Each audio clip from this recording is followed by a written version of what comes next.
Saxon 4 Math students. We are ready for lesson 95, two-step problems about a fraction of a group. So let's start with some examples.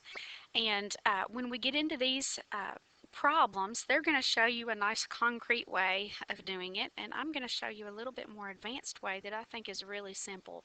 I'm going to go ahead and show you that too. So let's look at example 1. There were 30 campers in the state park. 2/3 of them wore green jackets. How many campers wore green jackets? So the concrete way of thinking about this is that if we're talking about thirds, that means we need to take 30 and divide it into 3 equal groups. And so a third of this group would be 10. But it didn't ask about 1/3, it said 2/3. So if you split it up to look like this, that here's the actual thirds. You got a rectangle with 3 sections, and in each of those sections should be 10. And then you're talking about 2 of the thirds. Well, it's obvious that that's 20 campers, right? Okay. Now let me show you a pencil and paper way of doing that. 2/3 of 30. You write, what is 2/3 of 30? Okay, now I'm going to go ahead and write 2/3. Where of is, I'm going to write a multiplication sign. And I'm going to change 30, the whole number 30, into a fraction. Okay, and that is just 30 over 1. What that means is if I had 30 pies divided into just one piece, that's the whole pie. And to stand for 30, I would need 30 of those things. Okay, now I'm not going to draw all of that, but you get the idea. That's why 30 over 1 is the same as 30. If I said 100 over 1, that would mean 100. If I said 50 over 1, that would mean 50. So this is how you set up the problem. You go ahead and write whatever fraction of the group you're trying to find. You write a multiplication sign where your of is, and you rewrite your whole number as a fraction over 1. Then we just multiply across, okay? So 2 times 30. So what I'm actually doing is looking at the top, the numerators here. 2 times 30 is 60, right? And 3 times 1 is 3. Now I've told you before that this line in a fraction really means divided by. So if I start reading this and I say 60 divided by 3, hey, that's a math problem that we can do.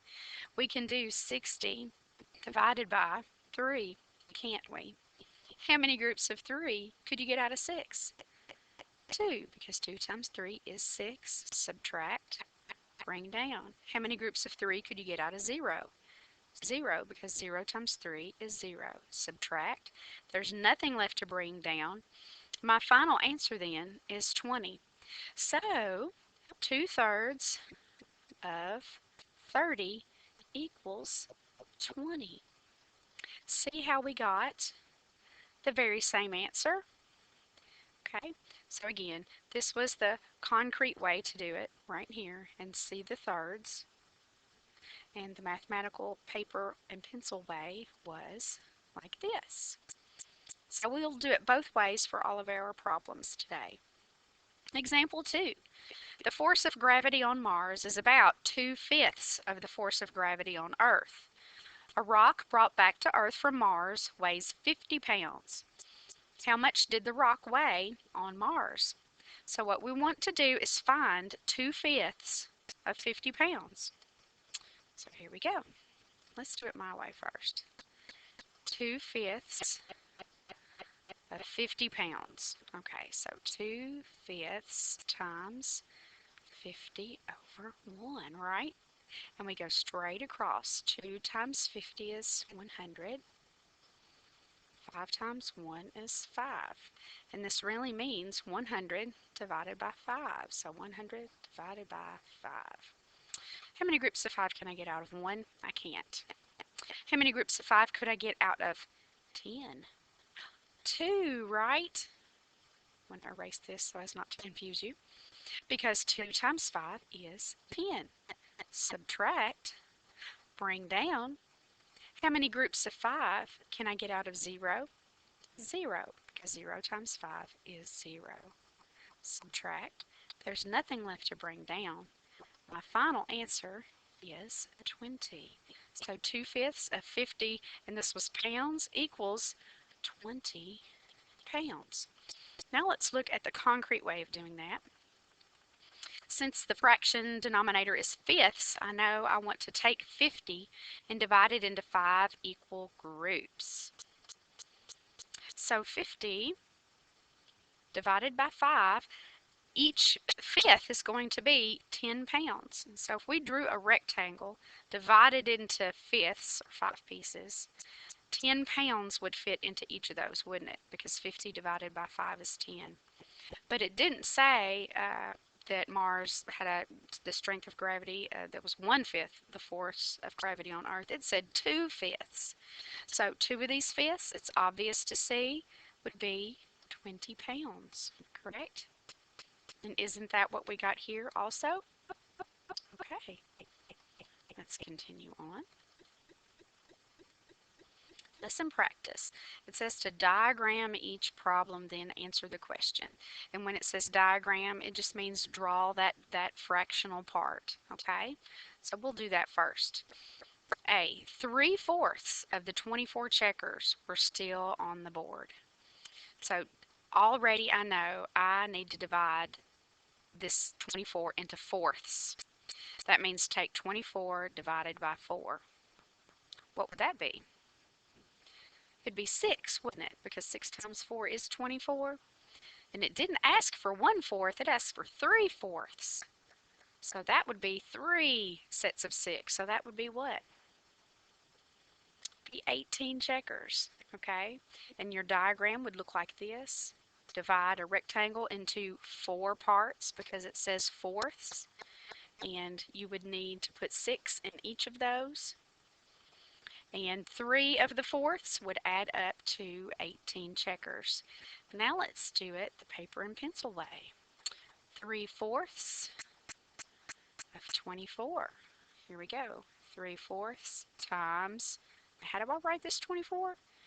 24 over 1. Now 3 times 24. Mentally, I can think of 3 times 25, and I know that's 75 because that's like quarters. But I'm really going to be 3 short. So if I take 75 minus 3, I'm down to 72. If you don't trust me, you can come over here to the side and do 3 times 24. 3 times 4 is 12. 3 times 2 is 6, plus 1 is 7. Okay? Now let's do the denominator. 4 times 1 is 4. Now remember how we read this? Read what's on top. This line means divided by. 72 divided by 4. 72 divided by 4. How many groups of 4 could we get out of 7? Just 1, right? Because if we had 2, that'd be 8, and that's too many. Okay, 1 times 4 is 4. Subtract. Bring down. How many groups of 4 could we get out of 32? It's 8, because 8 times 4 is 32. Subtract. There's nothing left to bring down. Therefore, I know my final answer is 18. 18 is 3/4 of 24. So let's take a look, and that's exactly what we got here. Okay, problem B. 2/5 of 30 students studied more than 1 hour for a test. How many students studied for more than 1 hour? So we want to find 2/5 of 30. Now they said fifths. That means divide 30 into 5 equal groups. So think, what is 30 divided by 5? It's 6, right? That'd be 1/6. 1/5, I'm sorry, would be 6, but it's asking for 2/5. So if we diagrammed that out,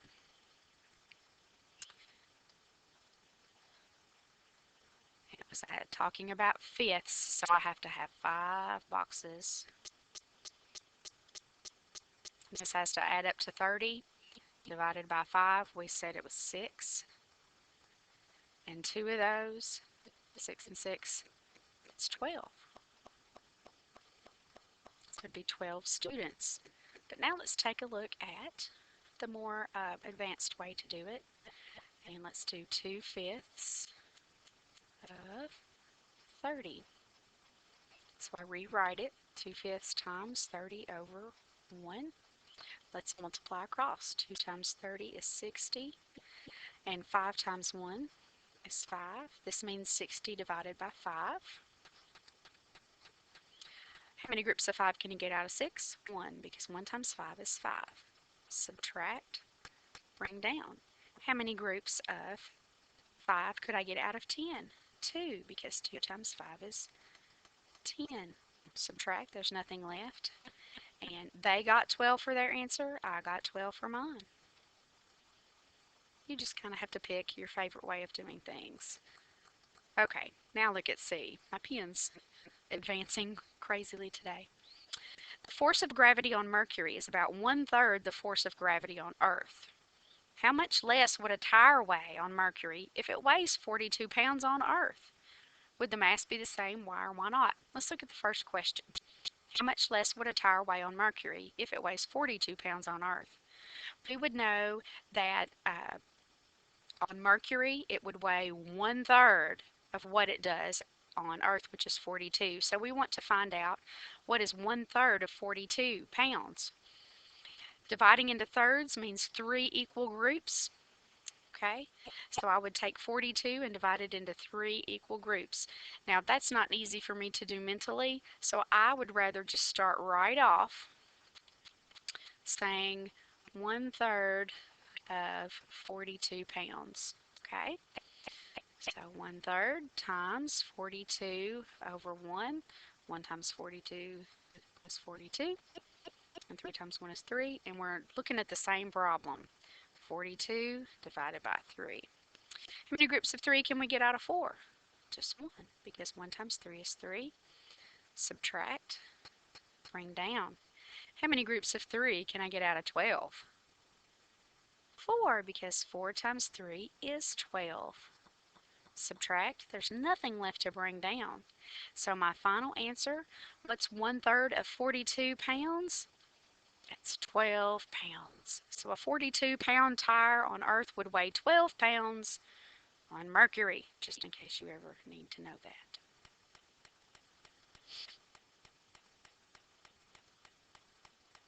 Okay, I realized, whoop, my answer's 14. I miscopied it right here. Okay, so we got the same answer, 14 pounds. Okay, one more. Explain the difference between weight and mass. And oh yeah, we forgot to answer that second question. Would the mass be the same? Now from science class, we've studied this before. We know that weight is simply a measure of the force of gravity. So if the force of gravity changes, the weight will appear differently, okay? That measure will be different. But mass is the stuff things are made of. That's the way they explained it in our science court trial. It's very simple to understand that mass is the stuff something's made of. And so you're thinking about the tire, it would still be made of the same amount of stuff. Its weight would just be different because the gravity's different. So would the mass be the same? Yes, mass does not change, okay? The weight does because the gravity changes, okay? But mass is the same no matter where you go. And we just did explain the difference between weight and mass. Weight is simply a measure of the force of gravity. Mass is the stuff things are made of. So while the weight might change on different planets, the mass, the stuff it's made of, does not change. It does not add to or take away from. Okay, let's go back and check 94. So hit pause as you check 1 through 8.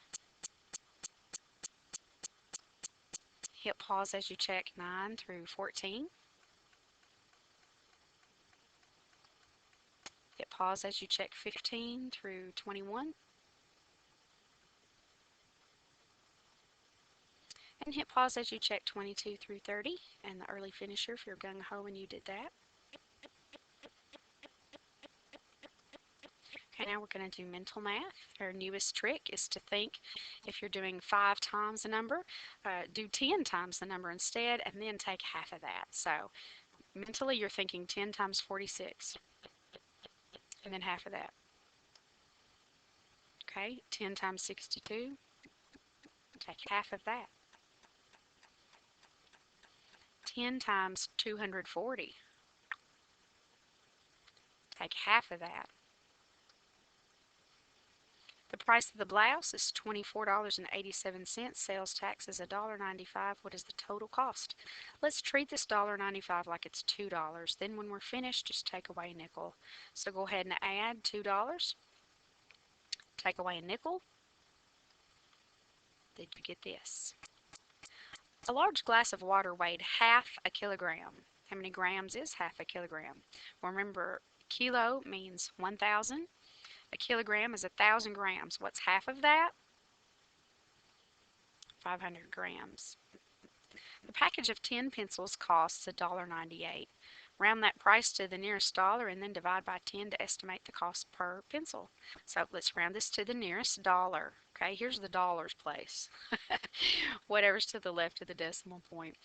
The first place to the right of that tells you what to do. So the 9 tells the 1 to go up to a 2. So we round this off to $2. Now we have to divide $2 by 10. What would that be? To me, I think, well, a tenth of $1 is 10 cents. So a tenth of $2 would be 20 cents. And that would be your average cost per pencil. Okay, calculation. The square root of 4 is 2 times 7, 14 plus 1, 15 plus 10, 25. The square root of 25 is 5 minus 4. Whoops, the answer is 1. It's already there. Okay, Roman numerals. Write 15 in Roman numerals. Well, do you remember the symbol that stands for 10? It's an X, isn't it? Do you remember the symbol that stands for 5? It's a V. Put those together and you've got the symbol for 15.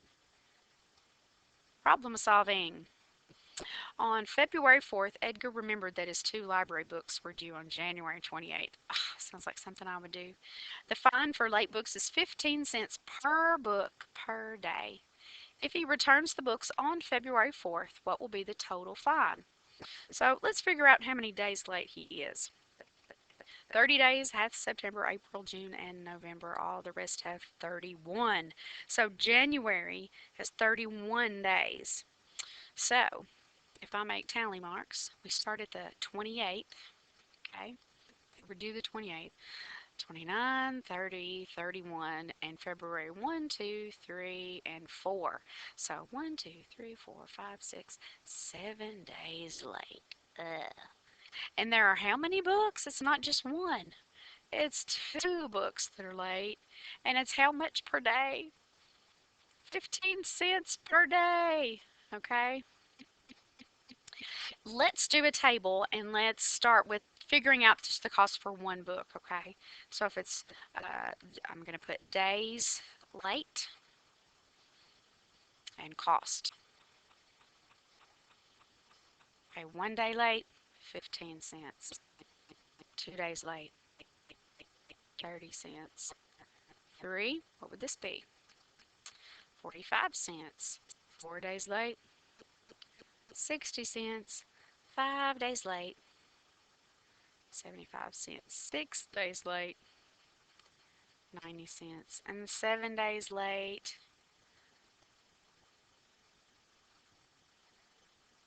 now this is just for one book, right?